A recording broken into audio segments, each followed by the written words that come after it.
right, hello and welcome. So to get started, I want to take a moment. Everyone close your eyes. That includes you, audience. I want you to think back to your last job. Think about what were the reasons that you left? What were the main factors? Was there any significant moment or moments that made you think, whew, I really got to get out of here? Okay, now open your eyes.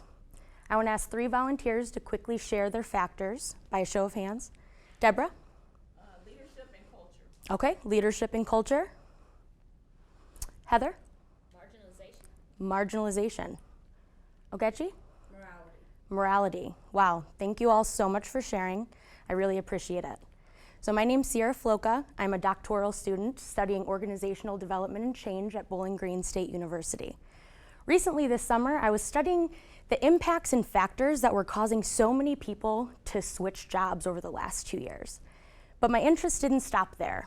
I also wanted to know what could these organizations have done or start to do to keep their employees. So I'm going to bring you along on this journey with me. So much as you all shared, I asked my participants the same thing. Just take a moment, reflect on the reasons that caused them to change jobs. And as you see by your answers and their answers, resignations are rarely triggered by an individual event. More so, it's made up of multiple moments and factors. So we're living in truly unprecedented times. We just saw the greatest mass exodus of employees to date. Anthony Klotz termed this the Great Resignation. So the Great Resignation, it was sparked by the global COVID-19 pandemic. From February to May of 2020, unemployment rates reached 14.3 million Americans. Now to put that in perspective, unemployment rates peaked in October 2009 at 10%. In April of 2020, they reached 14.7%. Crazy. But then of course, the pandemic restrictions began to ease, but then employees began to quit en masse. In 2021, the annual quit rate was 47.8 million Americans. It's a lot of people, right? So, what can companies do to keep their people? So now that I have given you some background about the Great Resignation, let's move into some more of my results. So, my participants stated, when determining job satisfaction, relationship management, career development, and compensation were the highest ranking factors. Relationship management refers to having good working relationships, trust, good leaders. Career development is just that, development in your career, training, growth opportunities. And then compensation is also just that, being paid fairly in comparison to the market. So my next area of results, it was statistically significant that my participants felt their new employer cared more about their well-being than their former employer. Surprise, surprise.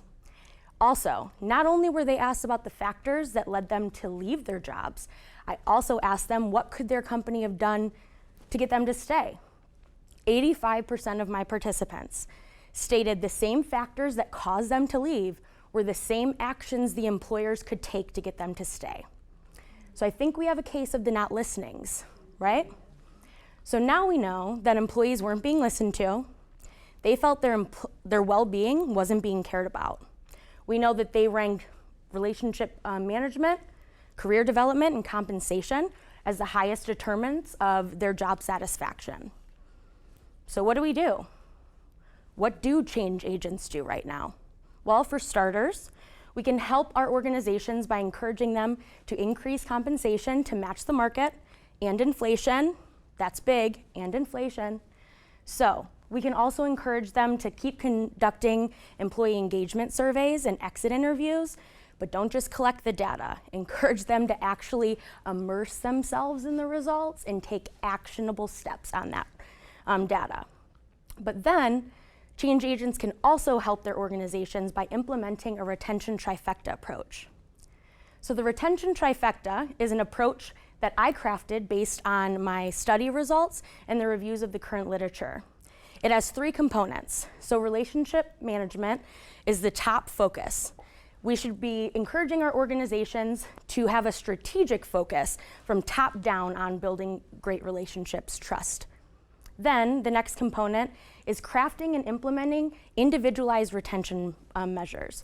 So this is asking people what they need and then crafting policies and procedures to meet them where they're at in real time. It's not just an overarching attendance points policy that we all love so much. No, that doesn't work. Then the third area is we're going to train all of our leaders in situational leadership and emotional intelligence. For those of you that don't know, situational leadership is when a manager diagnoses an employee's development level for a given task or situation, and then they modify their behavior to show more supportive or directive behaviors to help that employee succeed. Emotional intelligence is when you're able to control and understand your own emotions as well as the emotions of others. So I plan to do some more studies using this approach, and I'm hypothesizing that implementing this properly, we're going to see a decrease in overall turnover in organizations. So I want you to close your eyes one more time before looking at my cute dog. Close your eyes. Now think about the last time that you were truly fulfilled in your job. You were happy, you were satisfied. What does that look like? What does it feel like? How did your leaders behave? Okay, now open your eyes.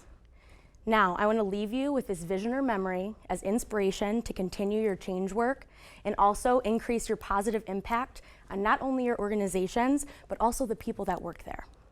Thank you.